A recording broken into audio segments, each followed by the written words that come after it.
ఒక చిన్న గ్రామంలో మీరా అనే పాప ఉండేది. ఆమెకు ప్రపంచంలో అత్యంత ఇష్టమైనది తన తాతయ్య. ప్రతి సాయంత్రం తాతయ్య ఆమెకు చెట్టు కింద కూర్చోబెట్టి కథలు చెప్పేవాడు. మీరా నవ్వితే కళ్ళల్లో ఆనందం మెరిసేది.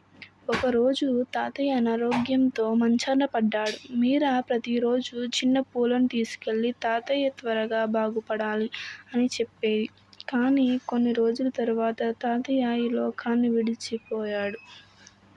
ప్రతి సాయంత్రం అదే చెట్టు కింద ఒంటరిగా కూర్చునేది. ఒకరోజు గాలి మెల్లగా వీచింది. చెట్టు మీద నుంచి ఒక చిన్న పువ్వు ఆమె చేతిలో పడింది. ఆమెకు తాతయ్య మాటలు గుర్తొచ్చాయి. నేను కనిపించకపోయినా నీ నవ్వుల్లో ఎప్పుడూ ఉంటాను. ఆ రోజు తర్వాత మీరా మళ్ళీ నవ్వడం ప్రారంభించింది. ఎందుకంటే ప్రేమించేవాళ్ళు దూరమైనా వారి ప్రేమ ఎప్పటికీ మన హృదయంలోనే ఉంటుంది.